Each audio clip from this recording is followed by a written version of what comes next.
The work of a destroyer is not always glorious, but it is the most impactful work you can do in World of Warships Legends. Today we're taking another look at the G.J. Marker, the Tier 7 German destroyer, which is more like a mini cruiser without a citadel than it is a destroyer. In fact, it's not especially well suited, at least not on paper, of doing the typical destroyer role. And the typical destroyer role is, of course, to take the objectives, the capture circles, and also to counter other enemy destroyers. Now, to do both of those things, you generally need good concealment and you need good guns. Maerker only has one of these things. It's got good guns, but they aren't necessarily great against enemy destroyers. The AP is actually quite good against them if they are slightly angled or even broadside. You can get full penetrations and deal an awful lot of damage, but they're best suited against enemy cruisers, specifically light cruisers, citadeling them and the like, and they can chunk battleships and heavier cruisers for AP hits into the superstructure, but this thing is probably going to be outspotted with this build, which is primarily focused on guns by most destroyers, except apparently the Chungmu, who we outspot somehow as he deploys his smoke screen, but of course he's going a little bit too fast to be concealed in it. He's just now stopped, and we've managed to deal 10,000 damage to him with our guns. So he's on his way back to port. He's hidden in the smoke screen now, but the good thing here is that he's no torpedo threat to us, since he has deep water torpedoes which cannot hit destroyers. There you see the guns, the downside of them. They're getting overpens on the Chungmu now. Still quite a lot of damage when all the shells hit, and these guns are quite accurate. But we are able to take out the Chungmu for our first kill of the game, and this should allow us to secure this capture circle. So right here, right off the bat, we're doing the work of the destroyer. We're securing the cap, we've successfully countered one of the enemy destroyers, and we've lost almost no HP in the process.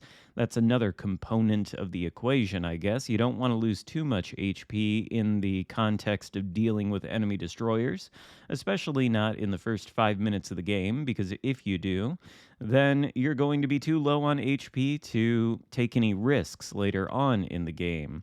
And oftentimes it is a risk to get into an engagement with an enemy destroyer. We're less than 20 seconds away from taking the cap.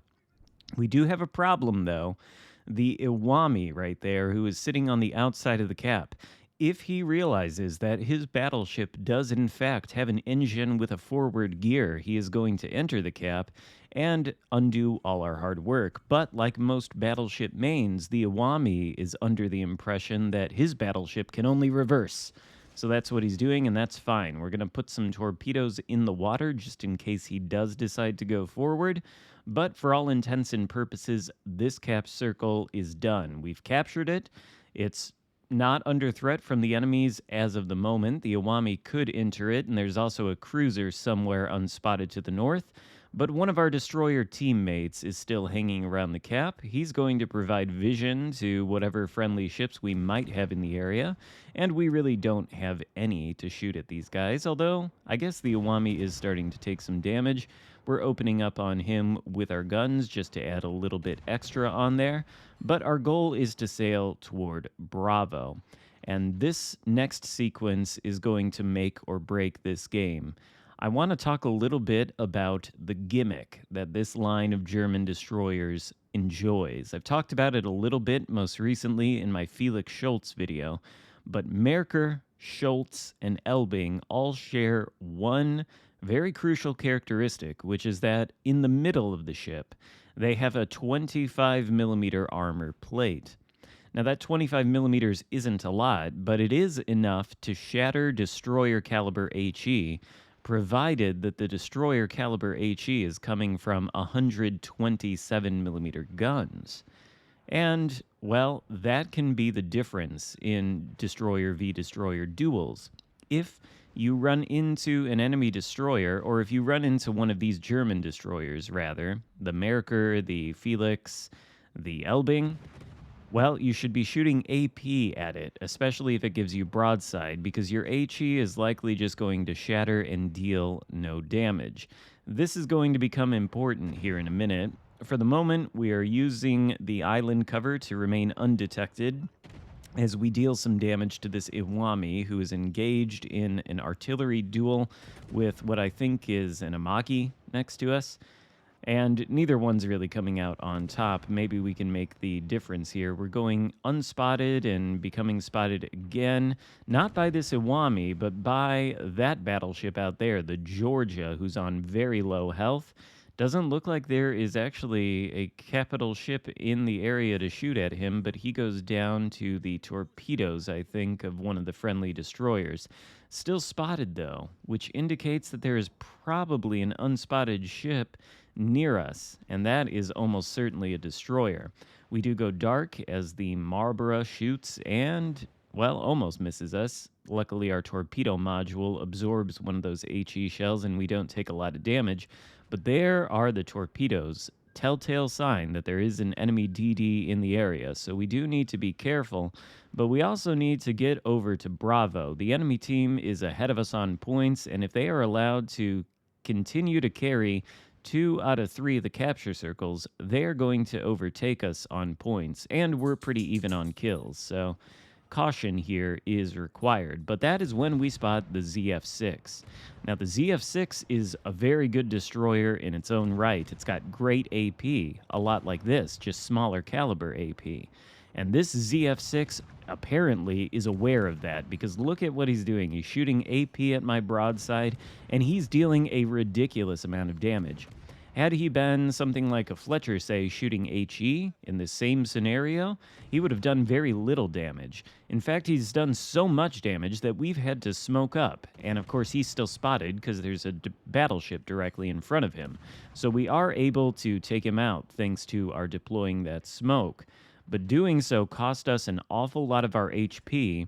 And take a look at the points situation. It's got even worse than it was a few moments ago. Enemy team now has over 540 points, and we're sitting at about 320. So it really is high time that we flip the Bravo capture circle. Luckily, our Yugamo teammate, who's going to end up coming in clutch for this game, by the way, enters the Bravo cap and begins the process of flipping it.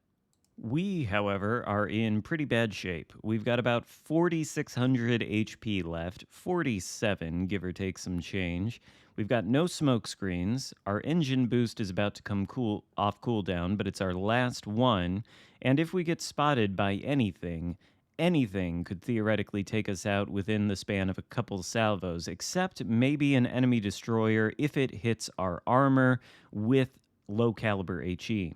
Yugamo is close to flipping the cap, but we need to be cautious here. Once we get that cap, we can get a points lead on the enemy, so long as no further blue ships sink. And one does. There goes the Monarch, leaving just me, the Yugamo, and one battleship left.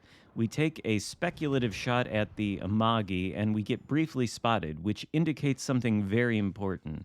That means one of the enemy destroyers was within line of sight of us, likely somewhere near the Imagi, but then we drop spot, which means they're probably behind this island that's directly in front of us, and there is one. It's the Hayate, which does have 127mm guns, and he's shooting with his HE. Of course, our AP is dealing an awful lot of damage to his angled broadside. He gets one good hit into us with the HE, taking us down to 2,000 HP, basically cutting our remaining HP in half, but the Hayate has almost no health left.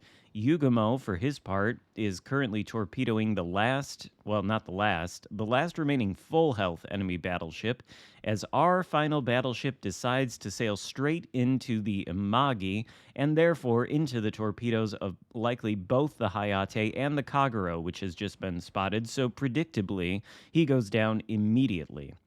That just leaves me and the Yugamo left, and the enemy team is still far ahead of us on points, but we know exactly where the Kagero and the enemy Amagi are. The Hayate has actually gone down. I missed how. Of course, we shot him with AP, so he didn't go down to a fire or anything like that. Maybe the enemy battleship took him down before he sunk. I don't know.